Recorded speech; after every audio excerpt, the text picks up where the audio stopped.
Happy Wednesday. Are you ready for a sip from some cup of positivity? I know I is.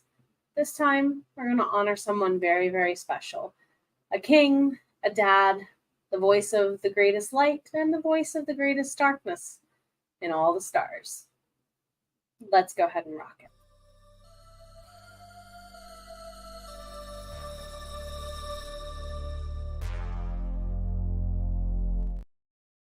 Welcome on back, everybody, to the midweek sip from the cup of positivity. It's good to see ya. I'm Jenna O'Malley, your soul writer, author of sci-fi, fantasy, with dashes of romance and nerdy references.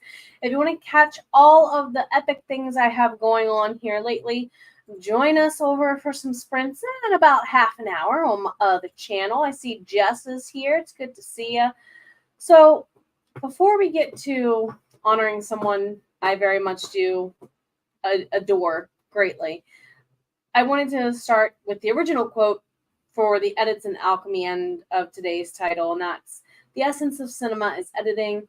It's the combination of what can be an extraordinary image of people during emotional moments, or images in a general sense, put together in a kind of alchemy.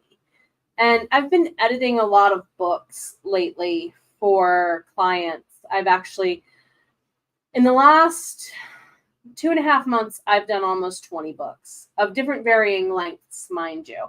Some of them were like a book of 20 poems. A couple of them were. So that wasn't too super long. I could do that in 2-3 days. All the way to 150 word plus novels. So I've learned a lot right now about where truly alchemy in writing exists in that revising and editing stage. I often tell my clients what I make is merely a suggestion, another option for them to look at. They can keep it or just chuck it away.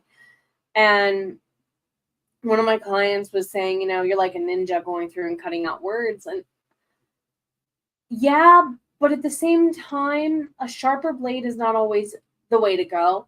So learning to adapt that from project to project, even in my own work, has been a focus lately. And that's okay. That's okay. No, that's okay.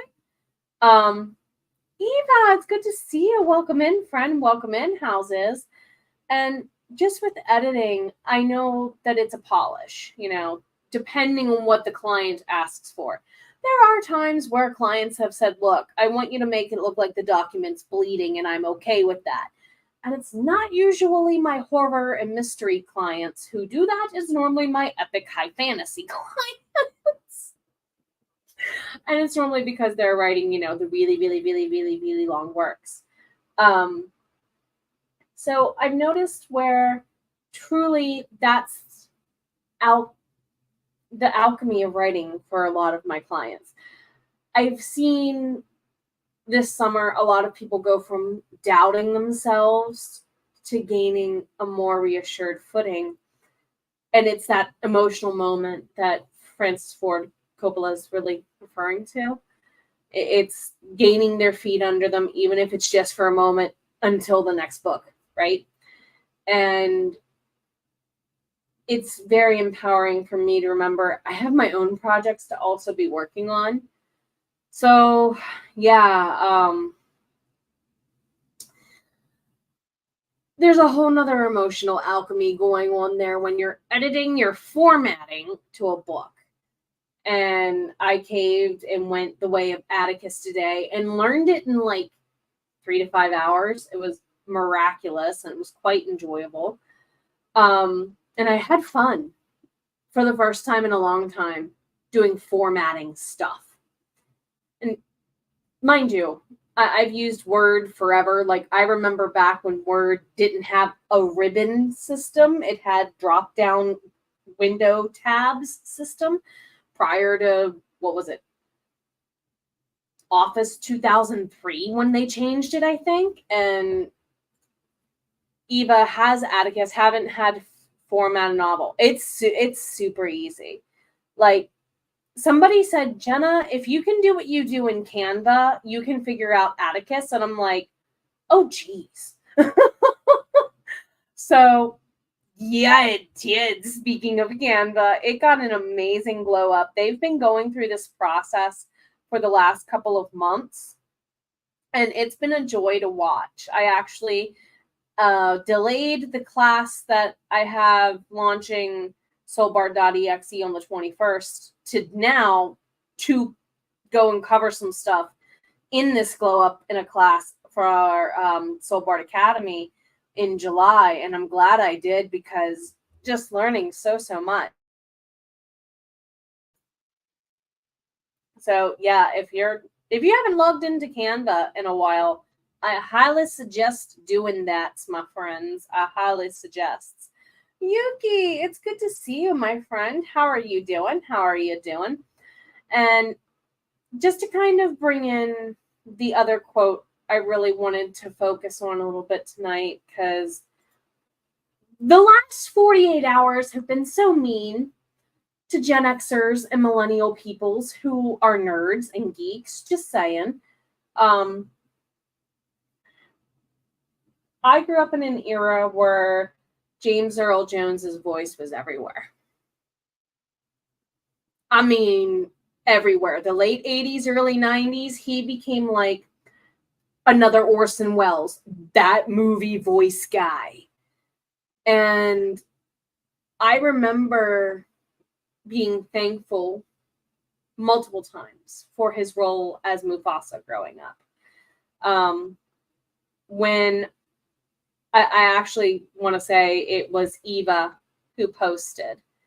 It was either your post or Rachel or someone in our group for AuthorTube. I logged into Facebook and I saw the post that he had passed, and immediately in my head, probably like so many other people, I heard Simba at the top of the gorge screaming in my head, followed by one line. And it's probably the one line that, other than Luke, I am your father, that James Earl Jones is probably most known for. Remember who you are.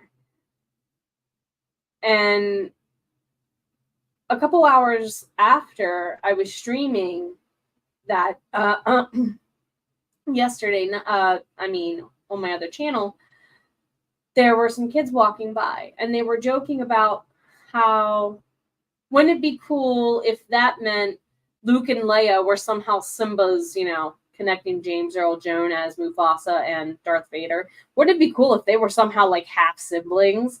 And the other kid's response was, that means that C-3PO and R2-D2 would be friends with Hakuna Matata, Grub Styles, and Timon and Pumbaa. And I'm like, oh my God.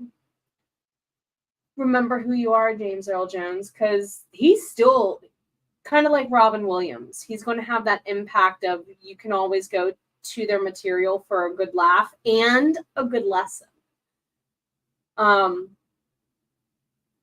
So definitely this week, look for the moments where you can edit your mindset to an alchemic form, because remembering who you are, remembering your why, and I'm doing a lot of that, Eva.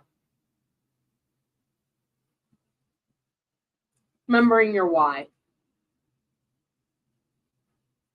That's a huge part of it. Because it doesn't matter what other people say about you, good or bad. At the end of the day, it's you and whether or not you fulfilled that why that you've got to contend with. And that's alchemy in and of itself, too. As far as I am, I'm a storyteller who loves to teach other people the power of their own voice. It's why I wanted to go into teaching in the first place, and it's quite why I do enjoy helping other writers to fight their own fears. That's what I'm here for. What's your why? Why do you do what you do? Edit that mindset. You'll be better for it. I've got some sprints to get ready for. I don't know about you. In the meantime, take care.